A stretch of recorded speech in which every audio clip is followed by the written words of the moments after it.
Sir ଆପଣଙ୍କୁ news ରୁମକୁ ସ୍ୱାଗତ କରୁଛି। ବର୍ତ୍ତମାନ ସମୟରେ ଆପଣ ଦେଖୁଥିବେ ଯେଭଳି ଭାବେ ଶୀତ ଦିନ ଯଦିଓ ହୋଇଛି, ନଭେମ୍ବର ସରିଯାଇଛି ଏବଂ ଡିସେମ୍ବର ଆରମ୍ଭ ହୋଇଯାଇଛି, କିନ୍ତୁ କେଉଁଠି ନା କେଉଁଠି ଯେଉଁ ମାତ୍ରାରେ ଶୀତ ଅନୁଭୂତ ହେବା କଥା ସେଇ ମାତ୍ରାରେ ହେଉନାହିଁ। କାରଣ ଆପଣ ଦେଖୁଥିବେ ଲଗାତାର କିଛି ଦିନ ପୂର୍ବରୁ 2 ଦିନ ପୂର୍ବରୁ ଯେଭଳି ଭାବେ ଗୋଟେ ଶୀତ ଲାଗୁଥିଲା, କିନ୍ତୁ କେଉଁଠି ନା କେଉଁଠି ଗତକାଲି ଠାରୁ ଗରମ ଟିକେ ଅନୁଭୂତ ହେଉଛି। ଏହାର କାରଣ କଣ? ନମସ୍କାର। ହଁ, ବର୍ତ୍ତମାନ ଆମର ଯୋଉ ଶୀତର ଯୋଉ କଣ୍ଡିସନ ଡେଭଲପ ହେଇନି, କାରଣ ଉତ୍ତର ପଶ୍ଚିମ ବାୟୁ ଯୋଉ ଥଣ୍ଡା ବାୟୁ ପ୍ରବାହ ଅବିକା ପର୍ଯ୍ୟନ୍ତ ବି ବଳବତ୍ତର ଏତେ ଷ୍ଟ୍ରଙ୍ଗ ନାହିଁ। ତେଣୁ ଆଜ୍ଞା ଆପଣ ଶୀତ ପାଉନାହାନ୍ତି। ତା ସହିତ ଟିକେ ଜଳୀୟ ବାଷ୍ପ ବି ଆମର ବାୟୁମଣ୍ଡଳରେ ଅଛି, ସେ ବି ଶୀତର ଗୋଟେ ବାଧକ ସୃଷ୍ଟି କରୁଛି। କିନ୍ତୁ ବର୍ତ୍ତମାନ ଧୀରେ ଧୀରେ ଅବସ୍ଥାରେ ମାନେ ଚେଞ୍ଜେସ୍ ଆସିବ।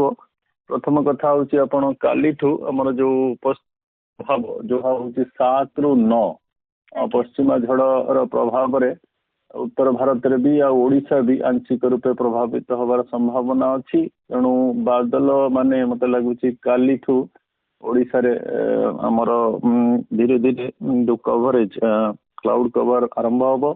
ଆଉ 7 ରୁ 9 ଲାଗୁଛି ଟିକେ କୋହଲା ପାଗ, ଲାଇଟ ରେନ୍ ଆଉ ଟିକେ ମାଇଲ୍ଡଲି ୱିଣ୍ଡି କଣ୍ଡିସନ ରହିବାର ସମ୍ଭାବନା ରହୁଛି। ଆଉ ତା ସହିତ ବି ଯୋଉ ଆମର ଦକ୍ଷିଣ ବଙ୍ଗୋପସାଗରରେ ଯୋଉ ଘୂର୍ଣ୍ଣିବଳୟ ଅଛି, ସେ ଟିକେ ସଂଗଠନର ବି ମାନେ ସୁଯୋଗ ସୃଷ୍ଟି ହଉଛି 8 ରୁ 10। ତେଣୁ ତାର ବି ପ୍ରଭାବ ଲାଗୁଛି ସେମିତି ସ୍ଥଳ ଭାଗରେ 11 ରୁ 13 ଭିତରେ ପଡିବାର ସମ୍ଭାବନା ଅଛି।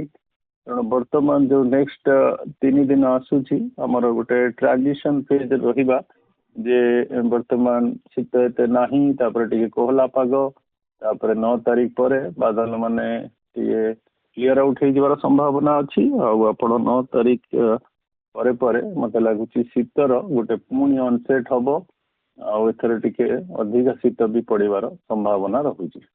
ସାର୍, ଆପଣ ଯେମିତି କହୁଥିଲେ କି ଘୂର୍ଣ୍ଣିବଳୟ ସୃଷ୍ଟି ହେବାର ସମ୍ଭାବନା ରହିଛି, କିନ୍ତୁ ଘୂର୍ଣ୍ଣିବଳୟ ଓଡ଼ିଶା ଉପରେ ଏହାର ପ୍ରଭାବ କେତେ ପଡ଼ିବ? ଯଦି ବି ଓଡ଼ିଶା ଉପରେ ପଡୁଛି, ତେବେ କେଉଁ କେଉଁ ଜିଲ୍ଲା ଗୁଡିକ ଉପରେ ଅଧିକ ମାତ୍ରାରେ ପଡ଼ିବ?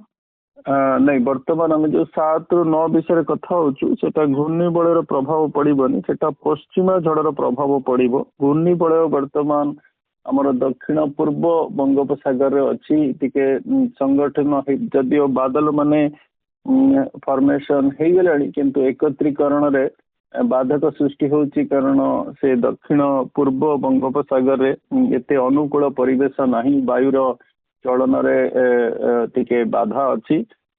ମତେ ଲାଗୁଛି ଯେତେବେଳେ ସେ ଦକ୍ଷିଣ ପଶ୍ଚିମ ବଙ୍ଗୋପସାଗରକୁ ଆସିଯିବ 8 ରୁ 10 ଭିତରେ, ମତେ ଲାଗୁଛି ସେଇ ସମୟରେ ଟିକେ ଘନୀଭୂତର ଯୋଉ ପ୍ରକ୍ରିୟା ଟିକେ ତ୍ୱରାନ୍ୱିତ ହବ।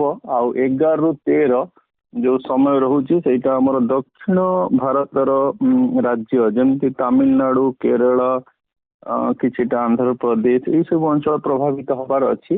ତାପରେ ବି ଆଉ ଗୋଟେ ସିଷ୍ଟମ ରହୁଛି ଅରାଉଣ୍ଡ 14 ଡିସେମ୍ବରରୁ ନେଇକି 25 ଡିସେମ୍ବର, ସେ ସିଷ୍ଟମ ବି ଟିକେ ଘନୀଭୂତର ଲକ୍ଷଣ ଦେଖଉଛି। ତା ପ୍ରଭାବରେ ବି ସେଇ ଦକ୍ଷିଣ ଭାରତ, ଓଡିଶା ବି ଆଂଶିକ ରୂପେ ପ୍ରଭାବିତ ହେଇପାରେ। କିନ୍ତୁ ମତେ ଲାଗୁଛି ସେକେଣ୍ଡ ସିଷ୍ଟମର ଯୋଉ ପ୍ରଭାବଟା ଓଡିଶା ଉପରେ ଆଂଶିକ ରୂପେ ପଡିପାରେ 17 ରୁ 19 କି 20 ଭିତରେ।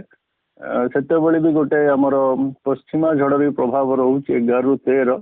ତେଣୁ ସେକେଣ୍ଡ ସିଷ୍ଟମର ଆଂଶିକ ପ୍ରଭାବ ଓଡିଶା ଉପରେ ପଡିବାର ସମ୍ଭାବନା ରହୁଛି।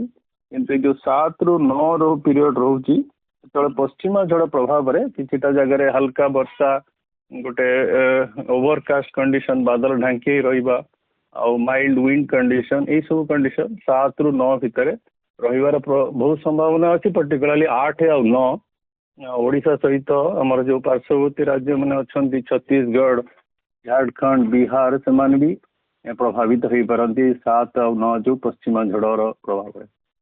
ଆଜ୍ଞା ସାର୍, ଆପଣ ଜାଣିଥିବେ ଯେମିତି ପୂର୍ବ ବର୍ଷ ଗୁଡିକରେ ଯେମିତିକି ଶୀତ ଦିନେ ଶୀତ ହୁଏ, ସେତେଟା ଘୂର୍ଣ୍ଣିବଳୟ ସୃଷ୍ଟି ହୁଏନି, କିନ୍ତୁ ଚଳିତ ବର୍ଷ କଥା ଆମେ ଯଦି କହିବା, ବ୍ୟାକ୍ ଟୁ ବ୍ୟାକ୍ ଘୂର୍ଣ୍ଣିବଳୟ ସୃଷ୍ଟି ହେଉଛି। ଏହା କାହିଁକି? ହଁ, ଶୀତ ଦିନେ ଜେନେରାଲି ଆମର ନଭେମ୍ବର ଚାଲିଗଲା ପରେ ବଙ୍ଗୋପସାଗର ଶାନ୍ତ ହେଇଯାଏ। ତାପରେ जो जलीय बाष्प आसूची पूर्वा वायु द्वारा सी आसेनी तेणु टिके शीतर प्रभावटा अधिका थाए किंतु ए वर्ष जेहेतु आमर प्रशांत महासागर गोटे सुपर एक्टिव कंडीशन रे अच्छी आउ घूर्णिबलय माने गोटे गोटे जो दक्षिण पश्चिम दक्षिण चाइना सागर आमर अंडमान सागर तापरे बंगोपसागर को आसी जाउछन्ती आमे ए सीजन रे दीटा साइक्लोन देखि सारिलु आम भी जो आगुरु भी जो आमर प्री मानसून टाइम रे भी गोटे साइक्लोन आमे देखिलु तेणु बहुत सक्रिय कंडीशन रहउची दक्षिण पश्चिम बंगोपसागर आउ जो टिके आंशिक रूपे जो आमर पूर्वा वायु प्रभावटा बहुत टिके अधिका अच्छी तेणु से ये जो घूर्णिबलय को बारंबार उत्तर पश्चिम प्रशांत महासागर बंगोपसागर को नहीं आसूटा सेप्टेम्बर मासरू चली सेप्टेम्बर अक्टोबर नवेम्बर लगुच डिसेम्बर भी से भाया अवस्था रही प्रथम सप्ताह पर्यंत भी से भाया अवस्था रही बंगोपसागर सक्रिय रोचे जलीय बाष्प बारंबार आसूची स्थल भाग को ता सहित भी जो आमर उत्तर पश्चिम दिगरु जो पश्चिमा झड़र प्रभाव भी टिके कम लगुच कम इंटेंसिटी लगे जदिव आमर बैक टू बैक पश्चिमा झड़ रही दुर्बल झड़ सी भी गोटे प्रभाव रोचे आमर जो वायुर चलन भी किछिटा असंतुलन रोचे सब कारण मिलित भाव में आपड़ कहते एत शीत पड़ुनी डिसेम्बर भी लगुच पूर्व वर्ष अपेक्षा टिके गरम कंडीशन किंतु गोटे सेकेंड ऑनसेट जो फास्ट ऑनसेट शीत होता नवेम्बर 15 ରୁ 26 एबे किंतु लगुच डिसेम्बर 9 पर शीतर गोटे एपिसोड ऑलमोस्ट 8-9 दिन रहिबार भल संभावना अच्छी अधिका शीत भी रहिबार संभावना अच्छी।